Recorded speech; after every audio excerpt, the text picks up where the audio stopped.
Hey guys, it's Paolo. Today we have a super special episode because I am talking with someone that I've wanted to talk to since launching our web show in 2011, the one and only Rosie O'Donnell. Yes, I know, it's happening today. She has a new HBO series out that's called I Know This Much Is True, and let me tell you, she is phenomenal in it. So, are you ready? Because I am. Let's go talk with Rosie.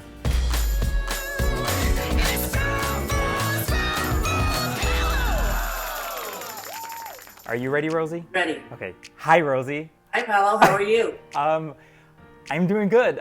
Let me start by just telling you a sincere thank you from the bottom of my heart.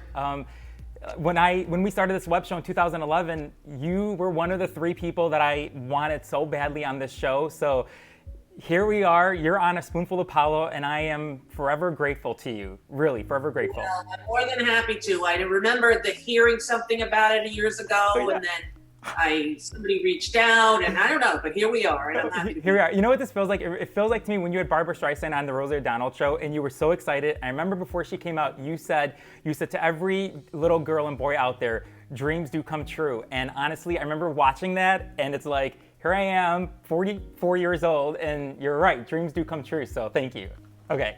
You know, it's funny because everyone says they have a Barbara Streisand in their life, but when people say that it's me, I can never believe it because I don't remember my life without her in it. Wow. You know, I remember my mother playing her records and my mother talking about her, and whenever my mom was in a good mood, you would hear Barbara Streisand when you came home from school. Wow. And then it would be when she was not in such a good mood, you would hear Simon and Garfunkel, The Sound of Silence, or something like really kind of morose and you know, depressing. So I always look to Streisand as the happy side of my mother and the amazing gift that she is, you know, but I can never ever imagine that someone would feel that way about me. It's very fun. Well, honestly, I mean, I grew up in a large Italian Catholic family, and you know, that little boy coming out, it was a difficult journey. And so your voice, your show, your platform, and always being your authentic self and being you really guided me. So that's why, so take it in. You are my Barbara Streisand, so take it in. Well, okay? I take it in, and I thank you very much. You're welcome. How was coming out when you were young in an Italian Catholic It was a journey. It was the hardest was my father. I came out to him before Patrick and I got married because my husband had taught me that you don't come out really for your father, you come out for yourself, because once you do that, it changes everything. And I remember that conversation I had with my father. We were going to pick up some pasta at this Italian restaurant, and my father pulled over, and I said, you know, Dad, I have something to tell you.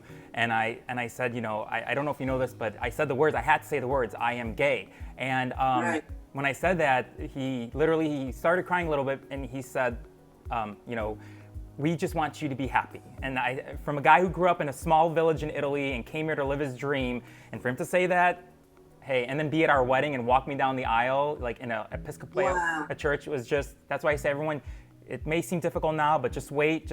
And like you say, just find one person in your life when you're coming out, and that's all you need is one person. So yeah, thank you. Exactly. Somebody to stand by you. And, you know, whether that's a lover, a partner, or whether that's a teacher at school, as it was for me, is, you know, there were a lot of people in my life that I felt like I could talk to. Now, I didn't really have a traditional structured family. My mom had died when I was very young, and my dad had remarried. And I remember when I was like 19 or 18, my stepmother saying something to me about gay, and she had been a nun and for 20 years, and then she was out, and then she had met my dad. But I said to her, well, no, I am gay. And she started to cry. And I said to her, why are you crying? Why are you crying? I'm not upset about this. Why are you upset about it? It's not your life. Yeah. It's not, you know, and she's like, well, I just want you to have kids. I'm like, I'm totally having kids. Yeah. You're not going to miss that. I'm going to have kids, but I'm going to be with a woman. I'm sure of it. Yeah. I've been sure of it since I was little. You know, and the fact that you know it now, I go, it makes me sad that you're crying, truthfully. Yeah, I remember there was a story about you, Rose. I think you were 17 years old when you said out loud for the first time that you were gay, and you were driving, I think you had an AMC Pacer car, and you turned off the music, and you said out loud, you said, I am gay. and you kept saying it over and over and over. Sometimes I wonder, would that 17-year-old Rosie, would she ever have dreamed of the beautiful family you have, your 5 kids and your beautiful granddaughter? I wonder, do you think she would imagine where you are today with your beautiful family? I was someone who always had a clear vision of what life could be, what were the possibilities. And I knew I would have a lot of children. It was never a question, A lot of my friends went through, oh my God, I'm 30, I have to decide now, do I want kids or not? I was positive, and I knew as soon as I had enough money so that I could afford help to take care of the kids, that I would adopt kids with or without a partner. Wow. It was without a partner for the first 2. And then I met Kelly, and then we adopted Blake, and she had Vivi. So those are the original 4, and then we have little Dakota, the caboose. I love Dakota, yay! So adorable. We were watching Hamilton last night. Of course you were, because I saw your tweet. Yes, you were. Yeah, I just watch it all the time. I freaking love it. But I watched, and she goes, they had cameras in the olden days when they made this country. And she said, brown people weren't allowed to do anything. I don't think they let brown people sing. I'm like, you're right, honey. They didn't. She's so clever. Look at that. Right, clever. At 7 years old, That's she's crazy. putting it all together. Well, that's because, you know why? It's because they have a wonderful mother who educates them, who knows you've been through it all and you know it. So you're just amazing. Rosie, thank you. You're welcome. I want to start because, my husband and I, we finished watching I Know This Much Is True, your new HBO series. I just want to tell you, your character, Lisa, you were phenomenal. The show itself is so powerful and deep. I know that this was based on a book that you loved reading so much, and I know that you were so excited when your agent called you and said, hey, they want you to come in for the role, your role. Right. Can you tell me, because I know you say that you were familiar with your character, Lisa, who's a social worker, and you were familiar with her job description, but how so? Were you familiar with that? Well, this teacher who who took care of me after my mother died, I was in the 7th grade when I met her, and I had sort of run away from school because there were 4 elementary schools that went into one junior high. Oh. And at that junior high, the teacher didn't know that my mother had died the year before. How could he know? He had all those children. But he said, Roseanne, I want your mother's phone number because you didn't do your homework.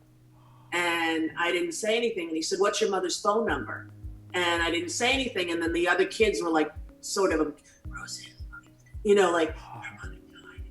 And I can hear this all around me. And I ran away from school, and I hid in the woods, and the police tried to find me. No one knew where I was. And then I hid in the neighbor's house, right? I went through the back door of the neighbors who weren't home, and I stayed in their house until my father ended up calling the house and finding me. But the woman who sort of found out who was that kid and why did she do that and what happened, and someone explained to her, her mother had just died and she didn't know how to say it to the teacher. And this woman named Pat Maribel took me into her life and her heart and became a surrogate mother for me. But she, after teaching, became a social worker. And she worked for the Long Island AIDS Project. And I got to experience in real life what it takes to be a social worker, how much open your heart has to be accessible to the people you're trying to help. And I knew, like, the director, Derek, who I absolutely adored, said to me, do you need to do research? Do I need to help you do research? I said, no, I totally know this character and I know this profession, and I don't think this will be difficult for me. So you were meant for this part. I mean, I think I was. When I read it all those years ago, I thought I could play this. Oh my God, can you play it? When I was not 58 years old, this was when I was like 38 years old. Wow. I thought this would be a great part for me if they ever make this movie. And here, 20 years later, there it is. Really? I mean, that scene, that first scene where you come out and you have that, I think it was like 15 pages of dialogue between you and Mark. It was just, and we have to remember, Mark plays 2 roles. He plays identical twins, Dominic and Thomas. And when you were doing the scene, it was just amazing. When you were done with it, were you like, wow, this is so good. Give me another 15 pages. Like, because we felt you. Like, I didn't see Rosie. Like, Patrick and I had a deep discussion about this. We didn't see Rosie in this. We saw your character in this, and you gave it all, and we felt it, and we saw that. So were you pleased with it? Were you like, wow, this was so good? What were you thinking after you were done with it? Well, I knew that all my scenes were with Mark, or Mark and Dominic, and Thomas, either one, but all of them. So I knew Mark Ruffalo through his political work mostly. I knew his acting, of course, but how I have interacted with him before was at, events that we both have this shared kind of point of view politically. So I was very excited to work with him. He's one of our greatest actors, I think. And the first day that I shot was that scene. That was the first day? Oh my God. That was my first day on the set. And so I was sitting there and I'm like, how am I going to do this 16 pages? How am I going to do it? So I was very overwhelmed, but working with Mark was like playing, tennis with Andre Agassi at the height of his game or something, or Martina, I just felt like get the ball back so that he can hit it, get it back. Every time he gave me something, I had to hit him back with the same velocity, You really are a company gal, aren't you? Well, I've been called a lot of things here, but never that. No, it's true. You placate me. You keep me at bay while your goons in here are doing God knows what to my brother in this fucking place. Okay, listen. Can I have the floor for like half a second, possibly? First of all, I'm a woman, I'm not a gal, okay? A gal is what you call someone's horse. Secondly, I've had your back from the moment you walked into this office, and you know it. And I don't appreciate you being so mean. I mean, Rosie, you are getting a lot of praise for your work. I mean, like, people, critics, there's Emmy buzz. Even Oprah Winfrey tweeted last week, she said, our family just finished the final episode of I Know This Much Is True. How great were you? Are you able, Rosie, to take in these compliments? Can you take it in? Oprah wrote that? Yeah, Oprah tweeted you. Did you not see that tweet? You didn't see it? I didn't even see it. You must send me it. Okay, I have a screenshot of it because I was going to use it for this interview. I'll send it to you. Okay, yeah. So nice. Can you take it in? Do you take in these compliments of all people or saying your work? It's been difficult because there were so many accolades and so many actresses that I don't know personally were writing me on my DMs or writing on my text saying, I'm blown away by your performance. Some saying, I can't believe you had this in you all this time, and this was the first chance you got for a real role. And listen, I feel like there are so many amazingly qualified actresses who could have done that part, and just to be asked to do it was a huge honor. But when I started getting all these accolades, I was kind of shocked. It started with the director and HBO saying, you were amazing in this, and really what I was trying to do was to keep up with Mark. Wow. I was just trying to reach him at his level. I'm like, I'm going to focus, and all I'm going to do is zoom in on him because he's my only guy that I got to work with, So good. Yeah, it was really good, and I'm very happy with it. I really hope it leads to something else. Of course, I said to my agent, did any directors call or anything? And she goes, it's COVID. Nothing's in production. I'm like, yeah, you're right. I guess you're right. Oh my gosh, this is so cool, Rosie. My husband put together just some of your iconic moments, through your career. Look, honestly, like, do you ever stop and reflect on all the amazing things that you have done? I mean, do you take time for yourself and think about this? You're a Tony honoree. You do. My kids have asked me only recently, and my older ones are 17, 20. 22 and 25, so they're old, and they have asked me, like my son Blake will be like, Mom, you know them? Like, we went to a basketball game back pre-COVID, and oh my God, now I'm gonna forget the rapper's name. This amazing rapper, okay. And I can ask my son, he'll remember, but he was there in the little VIP area at intermission, and he went over to Blakey and said, do you know your mother's a queen? And my son was like, what? He says, you're Rosie's son, right? And I'm standing, I can hear him. And he goes, yeah, he goes, you should look up what your mother has done and what she's done for so many people. And your mother's a queen. And I remember my son, in the car going, how do you even know him? My kids recently have been, Mom, you did a lot. I'm like, I know, I did a lot. And I managed to raise 5 kids. Yes. It wasn't easy, You really have. But they're finally interested. When they were young, I would say, you want to watch the Flintstones? Mommy's in this. Yes. You want to watch Tarzan? Mommy's. They said, we want a real movie. They said that? Yeah, right to my face. We want a real movie. I didn't know. They're just mom. I'm just mommy to them, Of course, of course, of course. Yeah, you're one cool mom. That's all I could say. You know, earlier this year, on January 7th, Rosie, you tweeted, you said, anxiety level, how are you coping? And I sent you a private message, and I told you, because it was a stressful day that day, and I said to you, I've been seeing a therapist since Trump won. It's been, with all the hatred and evilness, it's been really, really hard. So I asked you, how do you cope with what's happening, and is your anxiety better than it was in January? Because mine isn't.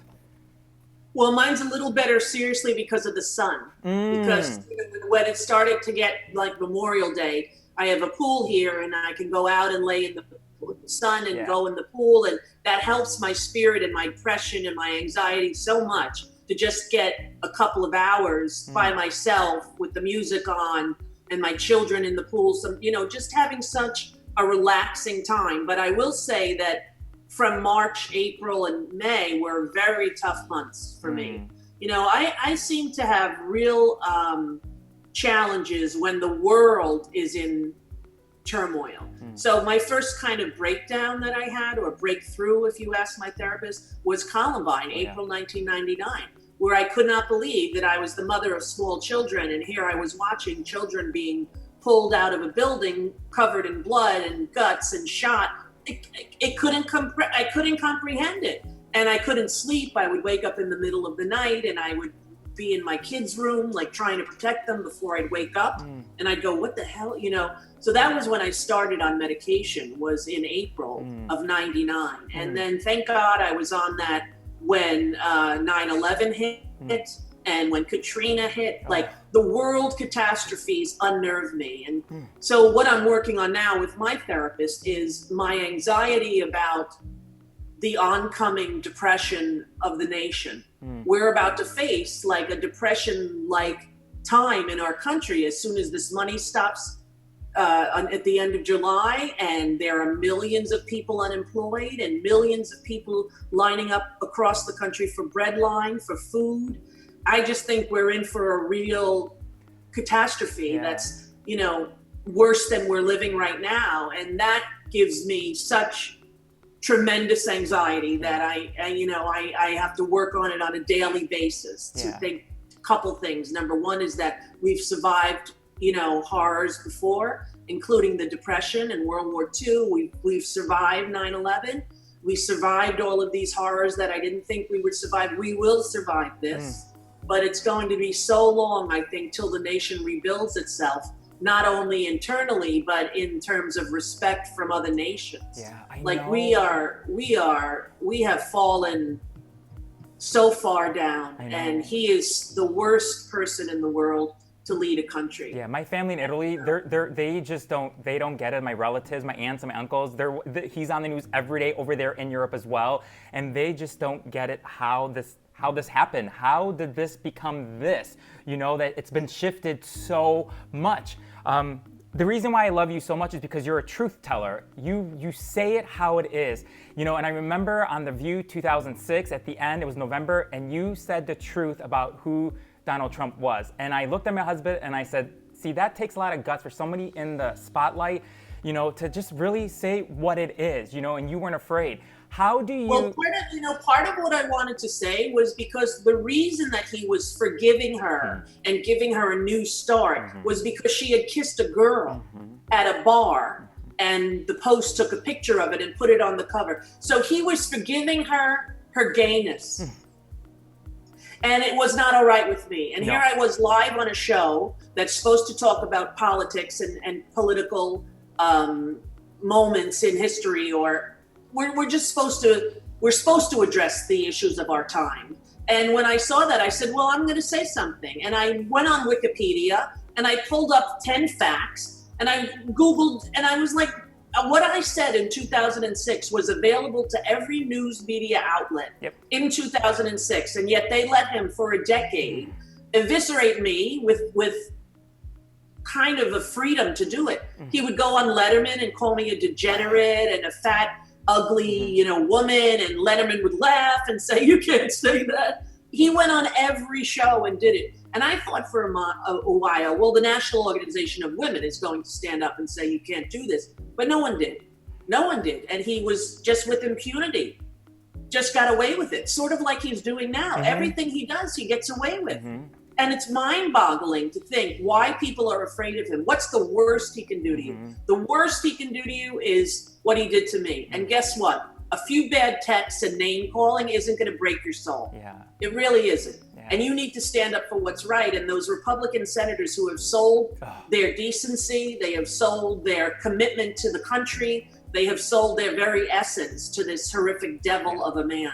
Yeah, it's true. But I love you. I love you for always speaking the truth and not letting the noise, because it does get really loud on that side, for you always speaking the truth and say, you know what, they can say what they're going to say, but you're going to say the truth and you're going to put it into the world because you have that platform, and and that's it. So thank you for doing that.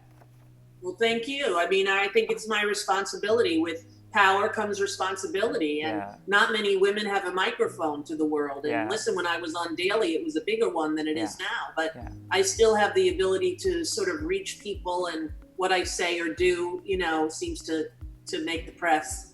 So as long as I still have the ability to affect change, I'm going to try as best I can. Yeah, you can. Okay, so this is how we're going to end it, because you have really inspired my husband and I, like with Broadway. Like, we didn't even know what Broadway was growing up, because until we started watching your show. So I think it was in March, your show came back for one night and you were able to raise, I think, $600,000 for Broadway. And so it's a little web show what we have, but in honor of you, Rosie, we want to put it out there. We're gonna donate $600 to the Actors Fund, just because. It's so nice of you. Thank you. We know that they're going through so much, and and so it's just to help, to let people know you're not alone. If you can, donate, because they're struggling too. I mean, they're not coming back possibly till next January, which it's just. I think at least. I think until there's a vaccine that's widespread, it's going to be very hard for theater to be performed. And it's not just the actors and actresses; it's the casting people,